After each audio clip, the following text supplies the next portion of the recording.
What if I told you that everything you think you know about motivation is a lie? That motivation isn't what you need to succeed? Today, we're tearing down the myths and uncovering the truth that could change your life. We live in a world where motivation is worshipped. We hear stories of successful people who seem to be endlessly driven, constantly motivated to achieve, but here's the truth. Even they struggle with motivation. It's not about always feeling motivated. It's about knowing how to work with it, and sometimes despite it. So today we're exposing the common myths and diving deep into what motivation really is, how it impacts us, and why relying on it alone won't get you where you want to be. Let's start by understanding motivation at its core. A lot of people think motivation is just inspiration on repeat, but inspiration is that rush you feel after hearing an amazing story or a powerful quote. It's emotional and it fades fast. Motivation, on the other hand, is more grounded. It's the fuel that keeps you moving, but it doesn't come naturally every day. In fact, true motivation is about showing up even when you don't feel like it. So are you ready to dig deeper into what actually drives us? Take someone going to the gym consistently. The first week they're pumped, but by the third week the initial excitement is gone and they're left with just the routine. Motivation isn't about the rush, it's about the consistency.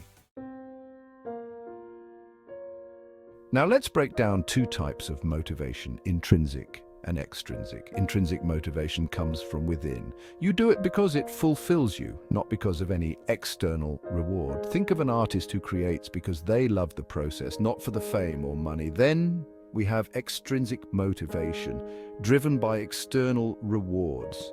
You're motivated to work hard at a job because you want that paycheck, or maybe a promotion. Both types have their place, but here's the secret. Lasting motivation often has an intrinsic foundation. When you find joy in the process, you become resilient, even when the external rewards aren't guaranteed. Consider a student studying for a difficult subject. Intrinsic motivation would be the satisfaction of understanding the material, while extrinsic motivation might be aiming for a good grade. Ask yourself, where does your motivation come from? Are you doing it for yourself or just for the reward? Let's get real about the struggles.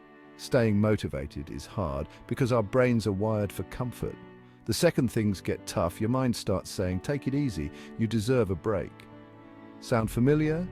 This is why so many people fall off their goals. They're waiting for motivation to come back. But here's the reality, motivation doesn't last. Studies even show that willpower, like motivation, is a limited resource. It depletes throughout the day, leaving you more vulnerable to giving up. Discuss common setbacks here, like the New Year's resolutions that start strong in January, but by February have faded for most people. But giving up isn't because you're lazy, it's because motivation alone isn't reliable. Waiting to feel motivated before you act? That's a recipe for inconsistency. This is the turning point. Studies in psychology reveal a crucial insight.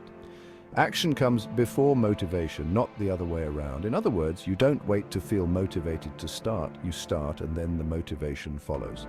It's called the do something principle. Take even a small step and your brain starts to recognize it, and motivation grows from that action. This is why people who show up even on their worst days end up achieving their goals. They understand that motivation is like a muscle. The more you use it, the stronger it gets. Provide a striking example, such as someone who wanted to write a book but struggled with motivation. They committed to writing just one paragraph every day, and soon the habit built itself. This small action transformed into a drive. They created their own motivation instead of waiting for it. So let's recap. Motivation isn't some magical energy that just appears when you need it.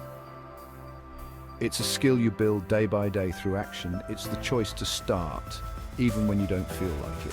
By understanding the real, gritty nature of motivation, you're empowering yourself to push past the days when you're low on energy, low on drive, and just don't feel it. You don't need to be endlessly motivated. You need to be consistent and willing to act regardless of the feeling. Now, here's my challenge to you. Try the do something principle for a week. Pick something you've been putting off and commit to just 5 minutes of it every day. Let me know in the comments what that task is and how you feel after a week of taking action. And if this video hit home for you, make sure to subscribe. Together, we're breaking down barriers and building real strength.